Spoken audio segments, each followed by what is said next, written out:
السلام علیکم، میں احسان آپ کی بات میں آپ کو خوش آمدید کرتا ہوں۔ رمضان اسپیشل میں آج ہمارا تیسرا ایپیسوڈ ہے اور اس میں ہم تیسرے پارے کا خلاصہ پڑھنے کی سعادت حاصل کریں گے۔ تیسرا پارہ سورہ بقرہ آیت 253 سے شروع ہوتا ہے اور سورہ عمران آیت 92 تک مشتمل ہے۔ تیسرے پارے کے شروع میں اللہ تعالیٰ نے اس بات کا ذکر کیا ہے کہ اللہ کے بعض رسولوں کو دوسرے رسولوں کو فضیلت حاصل ہے۔ ان میں سے بعض نے اللہ کے ساتھ کلام کیا اور بعض کے درجات کو اللہ تعالیٰ نے بلند فرمایا، اور یہ بات بالکل واضح ہے کہ تمام رسولوں پر سب سے زیادہ بلند مقام ہمارے پیارے نبی حضرت محمد صلی اللہ علیہ وسلم کا ہے۔ اس پارے میں آیت الکرسی ہے جو کہ قرآن مجید کی سب سے افضل آیت ہے۔ آیت الکرسی کی تلاوت کرنے والے کو اللہ تعالیٰ شیطان کے حملوں سے محفوظ فرما لیتے ہیں۔ تیسرے پارے میں اللہ تعالیٰ نے بہت سے اہم واقعات بیان کیے ہیں۔ پہلا واقعہ جناب ابراہیم علیہ السلام کا ہے۔ جناب ابراہیم علیہ السلام دربار نمرود میں اس کے ساتھ اللہ کی ذات کے بارے میں ناظرانہ مکالمے کا ہے۔ جس وقت ابراہیم علیہ السلام نمرود کے دربار میں جا کر اللہ کی توحید کی تبلیغ کرتے ہیں تو ابراہیم علیہ السلام اللہ تعالیٰ کی ذات کے بارے میں کہتے ہیں کہ میرا پروردگار زندہ بھی کرتا ہے اور مارتا بھی ہے۔ جواب نمرود کہتا ہے میں بھی مارتا ہوں اور زندہ کرتا ہوں۔ اس ظالم نے ایک مجرم کو آزاد کر دیا اور ایک بے گناہ کو موت کے گھاٹ اتار دیا۔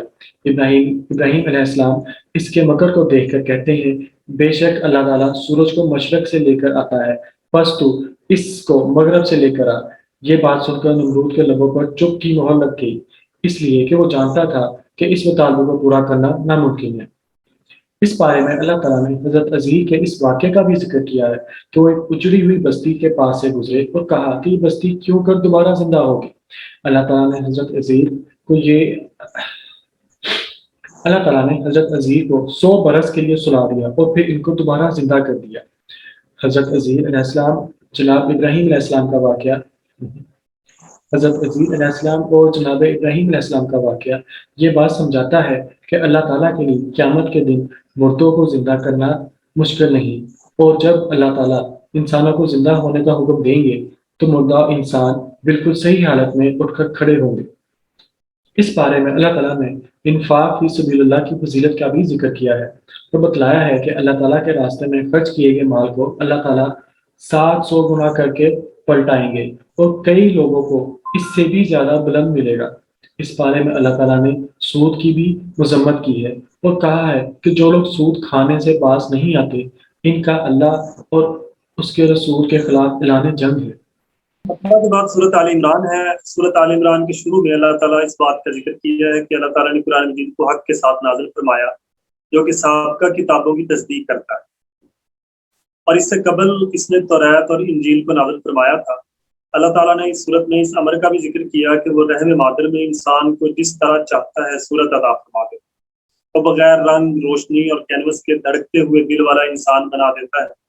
اللہ تعالیٰ نے اس صورت میں یہ بھی بتایا کہ قرآن مجید میں 2 طرح کی آیات، ایک محکم اور دوسری متشابہہ، اور فرمایا کہ محکم آیات کتاب کی اصل ہیں اور متشابہات کی تعویل کا علم صرف اللہ کے پاس، اور جن لوگوں کے دلوں میں مرض ہوتا ہے وہ متشابہات کی تعویل کے پیچھے بھاگتے ہیں، اور اہل ایمان کہتے ہیں کہ جو کچھ بھی ہمارے رب نے اتارا ہم اس پر کامل ایمان لائے۔ اس صورت میں اللہ تعالیٰ نے بتایا کہ اللہ کے نزدیک دین صرف اسلام ہی ہے، اور جو آخرت کی فلاح اور بہبود کا خواہش مند ہے اس کو اسلام کا راستہ اختیار کرنا۔ اس صورت میں اللہ تعالیٰ نے یہ بھی بتلایا کہ اللہ نے آدم، نوح اور آل ابراہیم آل عمران کو دنیا پر فضیلت عطا فرمائی۔ سورۃ آل عمران میں اللہ تعالیٰ نے جناب عمران کی اہلیہ کا ذکر کیا ہے کہ انہوں نے منت مانی کہ وہ اپنے نوزائیدہ بچے کو اللہ تعالیٰ کے لیے وقف کریں گے، اور آپ کے یہاں ہر بچے کی بجائے بچی کی ولادت۔ جناب عمران کی اہلیہ نے اپنی منت کو بچی ہونے کے باوجود پورا کیا اور آپ کا نام مریم رکھ کر آپ کو جناب زکریا کی کفالت میں دے دیا۔ اللہ تعالیٰ نے جناب مریم کو اپنی بارگاہ میں قبول فرما لیا۔ آپ کے بچپن سے لے کر جوانی تک کے تمام ایام اللہ کی بندگی میں صرف ہوتے رہے، یہاں تک کہ بارگاہ ہی الہی سے آپ کے لیے یہ کرامت بھی ظاہر ہوئی کہ آپ کے پاس بے موسم کے پھل آنے لگے۔ حضرت زکریا جو کہ مریم کے خالو بھی تھے، ایک دن اس محراب میں داخل ہوئے جہاں سیدہ مریم عبادت میں مشغول رہتی تھی۔ انہوں نے سیدہ مریم سے پوچھا کہ آپ کے پاس یہ جو پھل ہیں کہاں سے آتے ہیں؟ کہا اللہ کی طرف سے آتے ہیں، وہ جس کو چاہتا ہے بے حساب رزق دیتا ہے۔ حضرت زکریا بے اولاد تھے اور آپ کی بیوی بانجھ تھی۔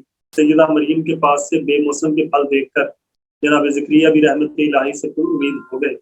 آپ نے دعا مانگی، اے میرے پروردگار، مجھے بھی اپنی طرف سے پاک اولاد عطا فرما۔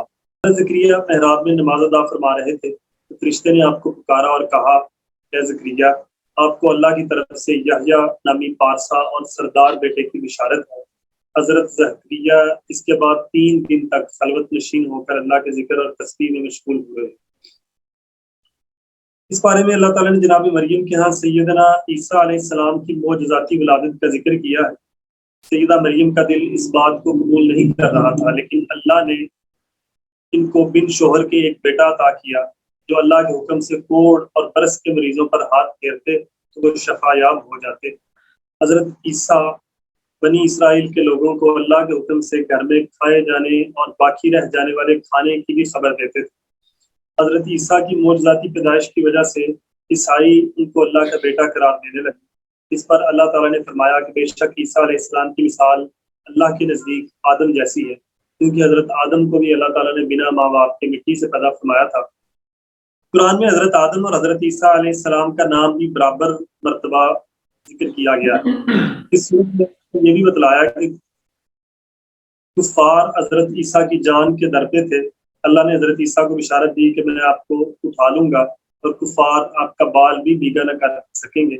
اس صورت میں اللہ تعالیٰ نے عالم روا میں رسول کریم کے مقام کا بھی ذکر کیا ہے کہ عالم روا میں اللہ نے انبیاء کی روحوں سے اس بات کا عہد لیا تھا کہ اگر ان کی زندگی میں رسول صلی اللہ علیہ وآلہ وسلم آ جائیں تو وہ ان پر ایمان لائیں گے اور ان کی حمایت کریں گے۔